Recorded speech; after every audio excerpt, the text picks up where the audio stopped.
In today's video, I'm going to teach you how to get started with Google Drive, create an account, upload files, make folders, and share links. First, you'll need a Google account. If you're using Chrome, sign in with your Google account so everything stays synced. If you don't have one, create a new Google account in your browser. Once you're signed in, look toward the top right corner of the Google homepage. You'll see a small grid of dots. That's the Google Apps icon. Click it to open a panel of Google services and select Drive. This takes you to your free Google Drive, where you get cloud storage to keep your files safe and accessible from any device. When Drive opens, you'll see a clean workspace with a sidebar on the left and your files in the center. To upload a file, click the New button on the top left and choose File Upload. Pick the file from your computer and let it finish uploading. You can also drag and drop files directly into the Drive window, which is handy for moving several items at once. If you're uploading a folder full of files, choose Folder Upload from the New menu to keep everything together.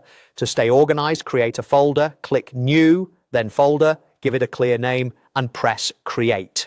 You can move files into this folder by dragging them from the main area into the folder on the left sidebar, or by right-clicking a file, choosing Move To, and selecting your folder. Keeping a simple folder structure like documents, photos, or projects will save you time later. Sharing is straightforward. Find the file or folder you want to share, right-click it, and select Share. In the sharing window, you'll see a copy link option. Before you copy, check the access setting. You can keep it restricted to specific people you add, or change it so anyone with the link can view.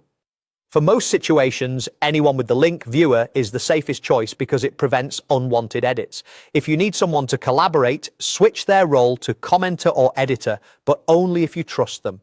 After you've set the permission, click Copy Link and paste it wherever you need, an email, a chat, or a document. That's it. You've signed in, opened Google Drive from the Apps grid, uploaded your files, organized them into folders, and shared a link when you needed to. If you follow these steps, you'll have a simple, reliable workflow for storing and sharing your files with confidence.